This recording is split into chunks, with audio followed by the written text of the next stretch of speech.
In this paper, I return to a topic that I wrote about a decade ago, and that is the evolutionary process of private ordering.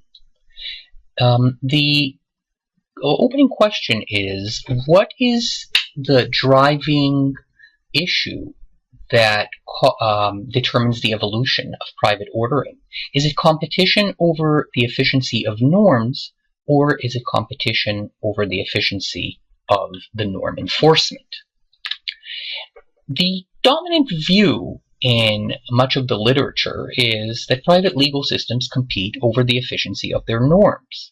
The fact that a certain norm is currently enforced by a surviving private legal system is often taken as evidence of the norm's efficiency, at least to the members, but typically socially more broadly.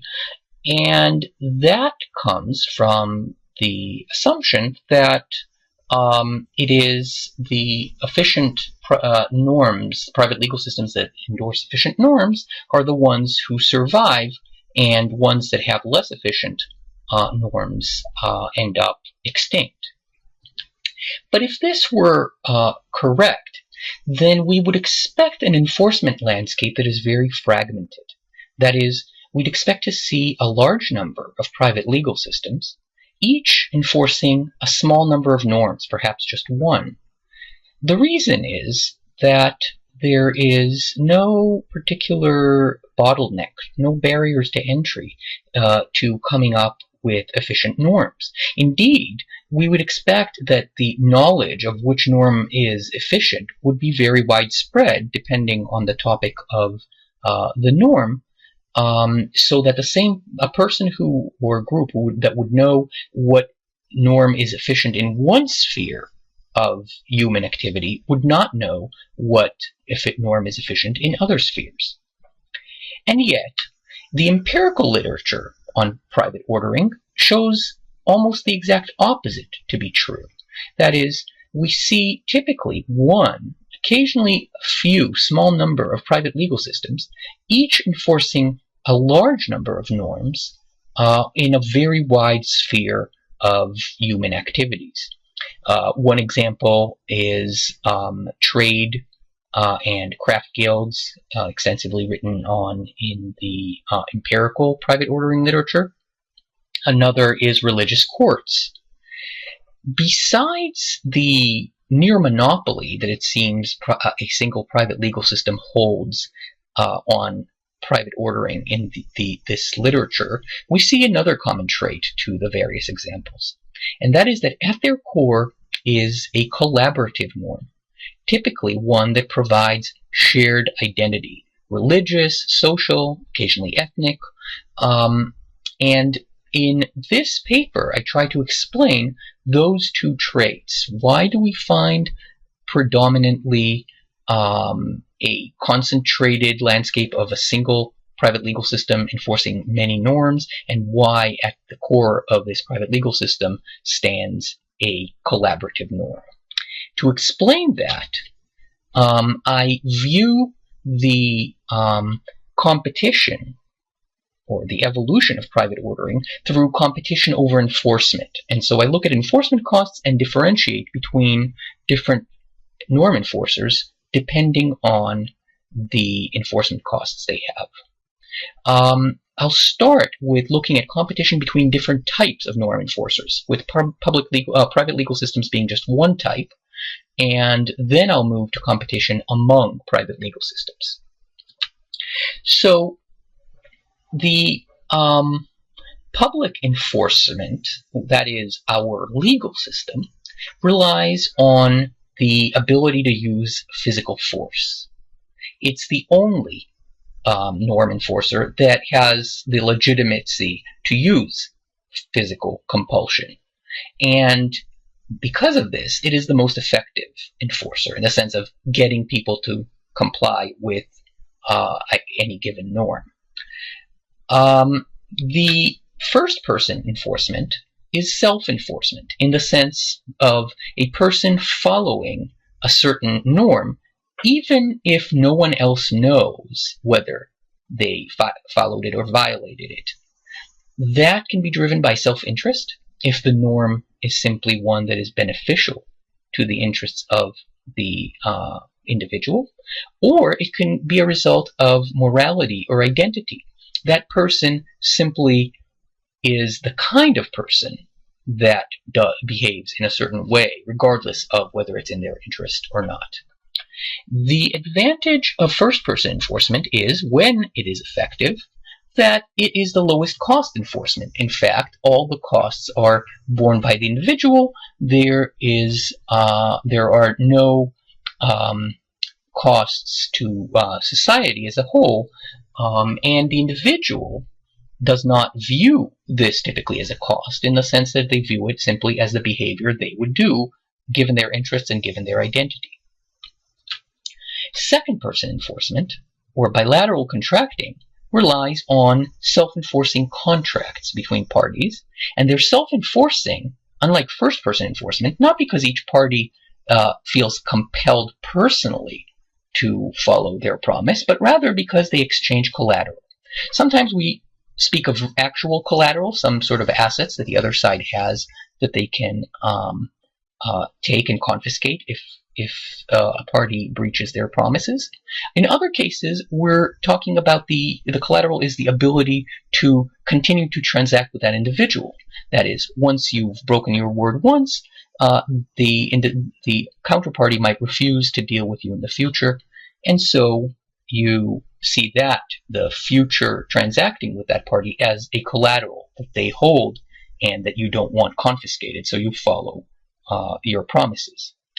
The advantage of second-person enforcement is that it's the most flexible of the different enforcers, in the sense that you can tailor a specific norm or tweak variations of a norm between any two parties when they contract, and likewise you can optimize the cost-effectiveness trade-off by setting the amount of collateral that is presented. The more collateral is given, the more effective the enforcement, but also the costlier the enforcement. And so parties who are likely to comply because of some other enforcement mechanism, whether their own sense of self-interest or morality, their susceptibility to public enforcement or to private legal systems, they don't justify having a very high collateral. We don't need to rely on second-person enforcement greatly. In contrast, if a party is not deterred by other enforcers, then we might decide for that particular party to increase the collateral and the cost, but at the same time gain greater effectiveness. So there's a lot of flexibility to tailor the actual substance of the contract to the particular circumstances of each party. Finally, private legal systems, or third-person enforcement, is differentiated from second-person enforcement in that a norm violation against a member of this system triggers a response by all members or centrally by the private legal system itself.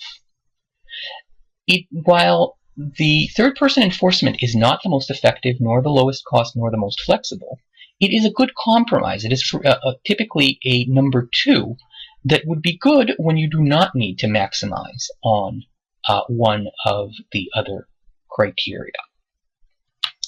So now let us see in the competition between norm enforcers where typically each of these four enforcers would operate. To do this, we'll divide the enforcement landscape, where on one axis we look at enforcement costs having to do with how collaborative the norm is. A very collaborative norm is one that the individual's self-interest and image would result in compliance regardless of any external enforcement or incentive. That is, internally one would follow it, and you do not need a lot of external or any external pressure. In contrast, a very adversarial norm would be one in which you would need to expend a lot of external pressure and incentives in order to get a party to comply with the norm.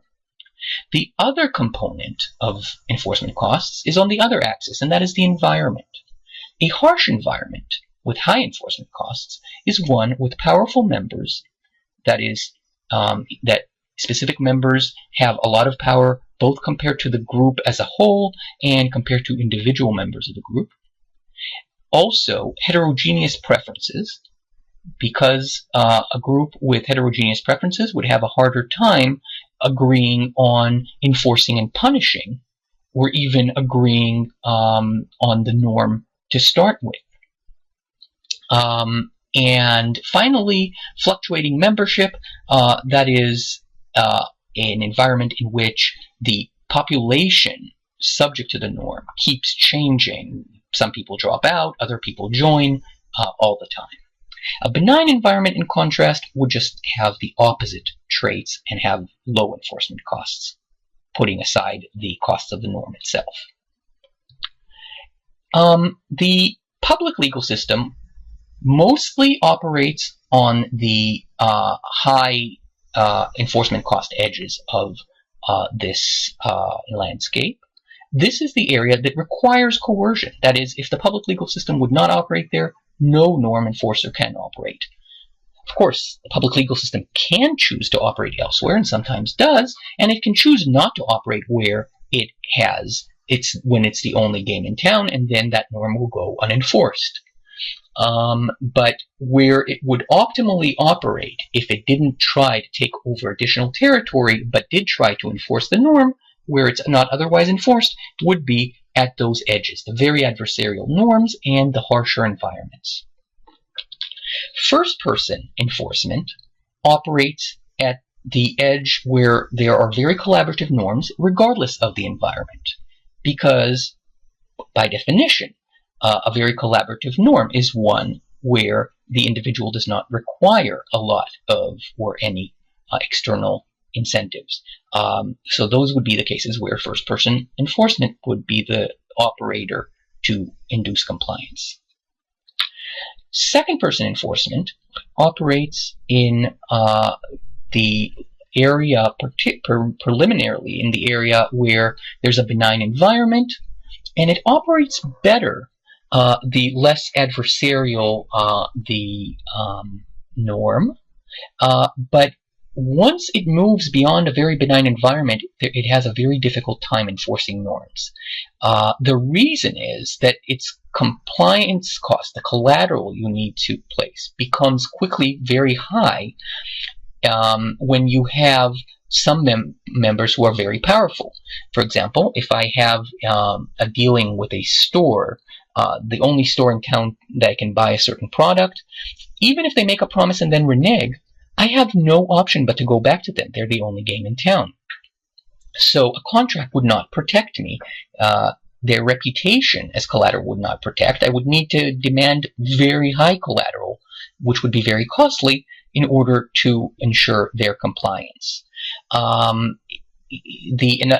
heterogeneous preferences likewise make it harder both to interpret the contract and to even understand and see eye to eye over what is a violation of the contractual norm, and further makes it more difficult to prevent arbitrary confiscation or opportunistic confiscation of collateral based on what one party views as a breach and the other party does not. Fluctuating membership is perhaps the biggest problem or hindrance to a contract, because if a member you have a contract with leaves and now you have new people who you don't have a contract with, then second-person enforcement simply does not operate with them. And if you keep dealing with new members all the time with whom you don't have contractual relationship, just the cost of constantly creating new contracts or ensuring that the parties know they're bound by this contract is costly. So very quickly, when the environment becomes harsher, second-person enforcement becomes less effective. Private legal systems operate in this space in the middle, where they are good enough and other systems are not. That is, when first-person enforcement and second-person enforcement are not as effective, and public enforcement is not required because private enforcement can operate there. So now let's move to talking about competition within that area between private legal systems. The enforcement mechanisms used by private legal systems can be classified to three categories. The first is exclusion. That is the threat that if you violate a norm, you'd be kicked out of the private legal system and cease to benefit from it. The members will not deal with you. The second is control. Some private legal systems intentionally direct transactions through facilities that are controlled by the private legal system. That could be a trading pit, a guild hall, a computer server that you are required to operate through. And as long as you operate through that facility, because it's controlled by the private legal system, they can detect and sometimes even prevent norm violations before they take place because you are operating on their facility. The final mechanism is the switching mechanism, which reduces an individual member's market power by providing access to alternative counterparties. So getting back to my example of shopping for the only store in town, if they renege on a norm that they've committed to, I can't really punish them. I have to come back to them even though I'm upset because they're the only place I can work with. They have market power over me. But if this were happening on, say, Amazon, and there are on Amazon's marketplace where there are many different participating merchants, and one merchant reneged on a promise, I can move to any of the many other merchants who are next best. And the more merchants there are, the less of a loss that is likely to be in terms of getting the terms I will get from the next best merchant. So by placing each of these members in a situation where they know they don't have much market power and I can always go to somebody else, they're less likely they don't have market power and they're less likely to violate the norm and risk my deciding to work with somebody else. But that requires or operates better when the private legal system offers those alternative counterparties and works affirmatively to weaken the market power of any one member over the others. What's common with those three mechanisms is all three have steep network effects or demand-side economies of scale. That is, the mechanisms, each of them, is more effective the more members use that particular private legal system. And here we get to the reason for why we see such a concentrated private legal system landscape. Why is it that just one typically private legal system dominates a given area and not many different ones? The reason is this network effects. One system that happens to be larger at a given point has the mechanisms functioning better because it's bigger, and at that point, because it's the better norm enforcer, it will displace smaller PLSs who might have somewhat more efficient norms, but who cannot enforce them as well because their mechanisms are not benefiting from the same amount of membership and traffic and interaction between members that would maximize the efficiency of the enforcement mechanisms. But that aspect, network effects, does not explain why private legal systems have the collaborative norms in their core. To explain that, I talk of something I call the paradox of autonomous formation. That is, private legal systems cannot provide benefits until the private legal system enforces its norms. But its enforcement mechanisms are only going to be effective when the private legal system already provides benefits and therefore gains from the network effects. So we have here a chicken and egg problem. A new private legal system still isn't providing any benefits to its members, therefore they lose very little by violating the norms that they committed to, and as a result it cannot provide those benefits because it cannot enforce the norms. And yet, unlike unicorns, private legal systems do exist. How do they overcome this paradox of autonomous formation? The answer is that they start with low enforcement cost situations and perhaps move on from there. So let's look at two possibilities for low enforcement cost situations. One is starting with a norm in a benign environment, and the other is starting with a collaborative norm. Well, there is quite a bit of literature, actually, about norms that are adversarial but operate in benign environments, and that's the antitrust literature on cartels. Cartels operate a very adversarial norm. That is, that when your rivals are raising their prices, you should not undercut them. and it's adversarial because there's actually a strong incentive to undercut and gain market share. They manage to enforce this norm only because they exist in very benign environments. And the literature documents how once the environment becomes even a little bit more harsh, cartels tend to collapse. The reason, though, even though we have such an expansive literature on this topic, it's unlikely that cartels are going to be an interesting thing for the private ordering scholar to explore, is that these norms, adversarial ones, the ones that start as adversarial norms in benign environments, are unlikely to evolve out of the benign environment. Because moving to a different environment would entail here changing the membership.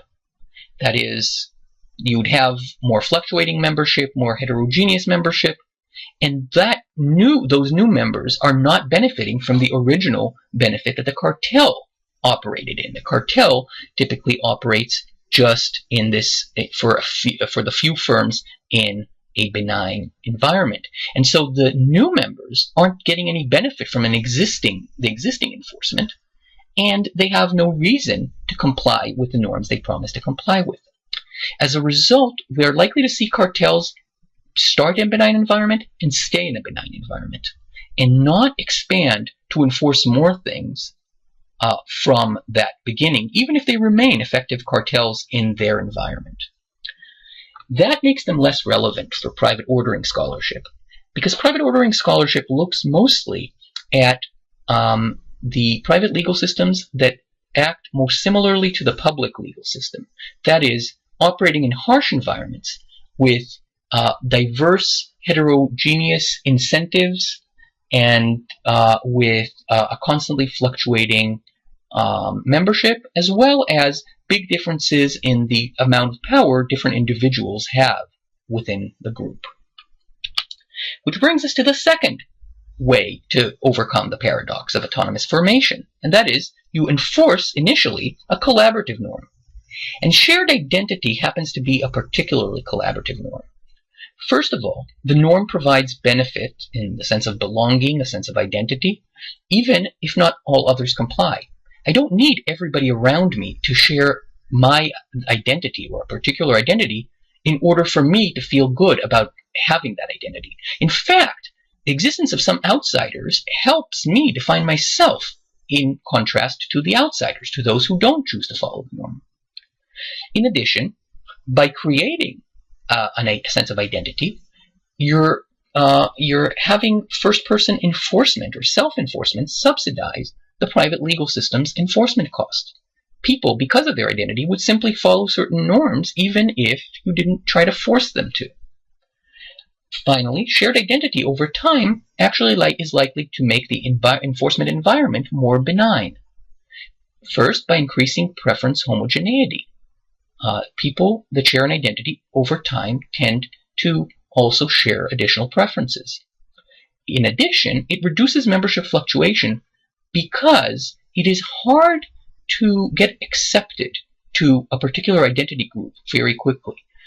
So you're unlikely to defect when you're unhappy with a particular norm because it's going to be hard for you to be accepted elsewhere.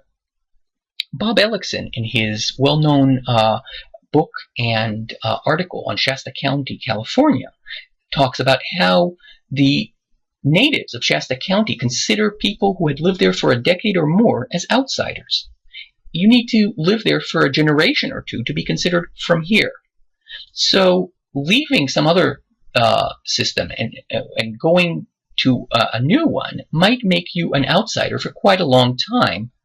You might as well simply stay with your membership and just accept norms, even if you wouldn't have liked to have those norms enforced.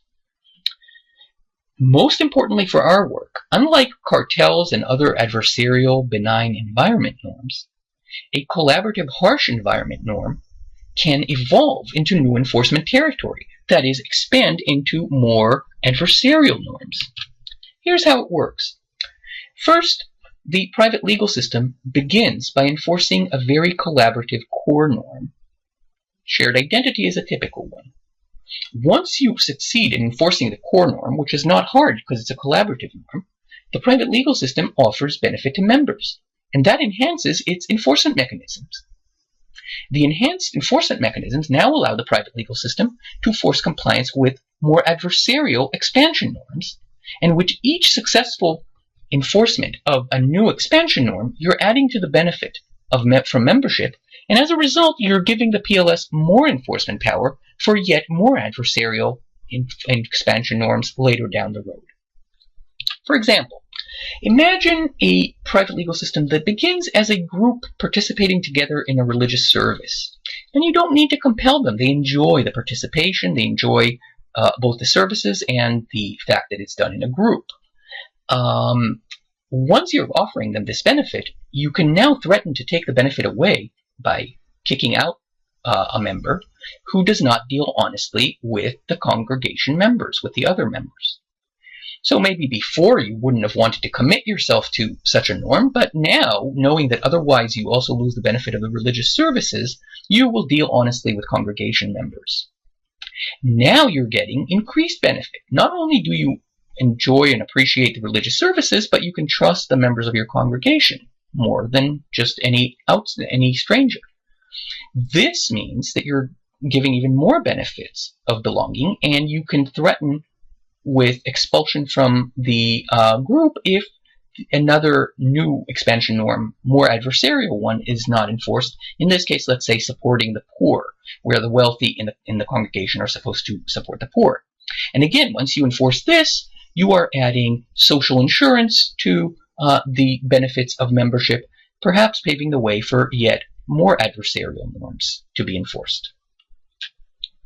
Now, in the paper I discuss also a situation where path dependence does not survive, and that is with invented traditions.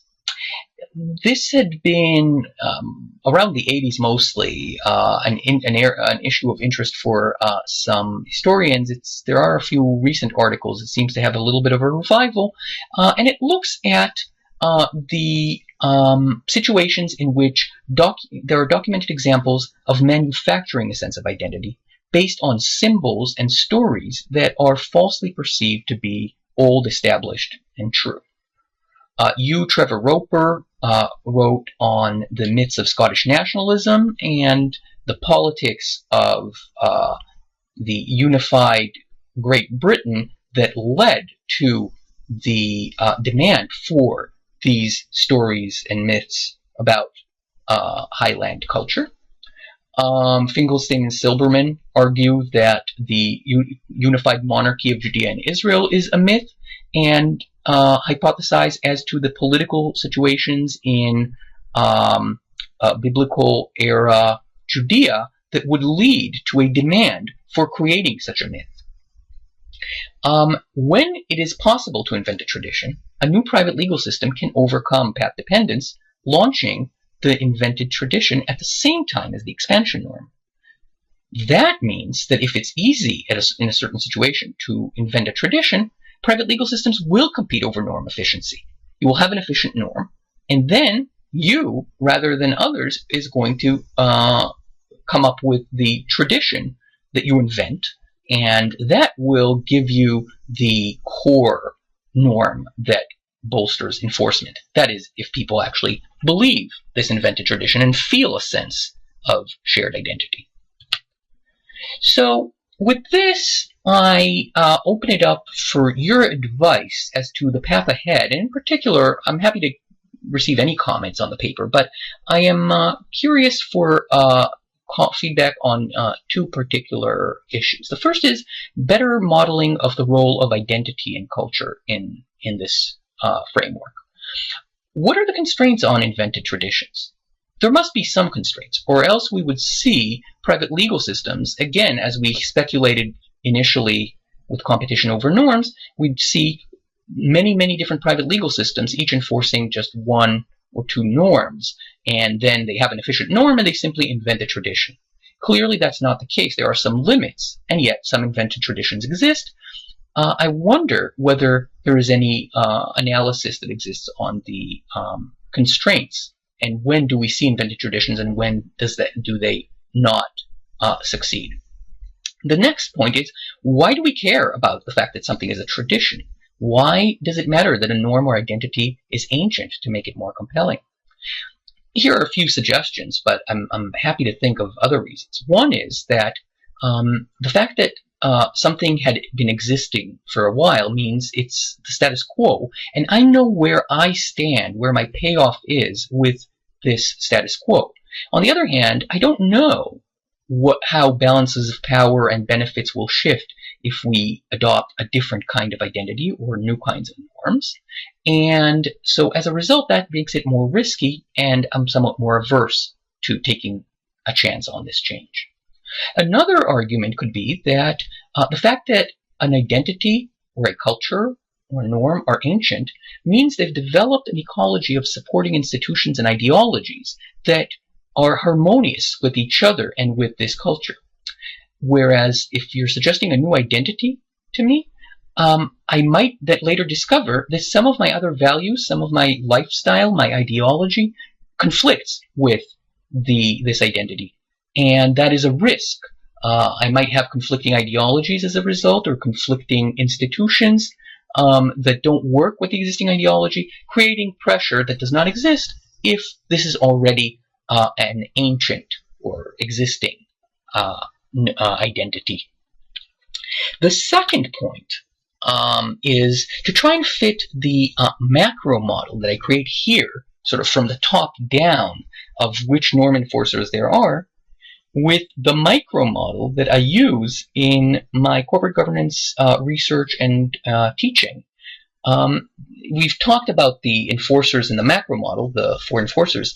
The four categories of corporate governance mechanisms that I teach. The first is bonding, or aligning a party's welfare with the group's collective welfare, and that fits very well with first-person enforcement. The second is intervention. That is a situation where government enforces appropriate behavior by whomever acts for the group. And that can be done based on a rule that whatever is in a contract will be enforced by government, or the opposite, by regulation, so government specifies how each party should behave. Or it could be by what I call private paternalism, fiduciary duties that assign to a private party the role of deciding how to act, but require that party to act for the benefit of another entity, another group. In the case of corporate law, directors acting on behalf of the shareholders, agents acting on behalf of the principal. You can see the same thing with family law, with parents acting on behalf of their children. That fits very well with public enforcement. What remains, though, is voice and exit. Voice allows a party to unilaterally express dissent in a manner that may affect the group's behavior. That can involve either approval, where you actually need the approval of the party you're trying to protect before the actor, the board of directors, the agent, can act, or protest, which allows the disaffected beneficiaries to raise a protest which does not necessarily require the actor to follow what they want, but may embarrass the actor into doing so, because if not, public opinion might shun the actor, government might find it worthwhile to regulate the industry, and so on. So protest might work through shaming, essentially, not through actual authority to force the actor to do what you're telling them to do. And finally, exit allows a party to unilaterally end her association with the group without losing the value that was produced, her share of the value produced by the group. And that could be either by selling your rights, that's alienation, or by walking away from the business, that's dissociation, or by simply dissolving the business entirely and each person going their own way, that would be termination. The point being that voice and exit are both mechanisms. Hirschman wrote about them in 1970 already, that are typically the ones you look at when you look from the bottom up. How would that fit with the allocation to second person and third person enforcement. I wonder whether there's any neat solution or whether there's just no easy way to harmonize the two, the macro and the micro models of governance. Thank you very much, and I open it up to questions at this point.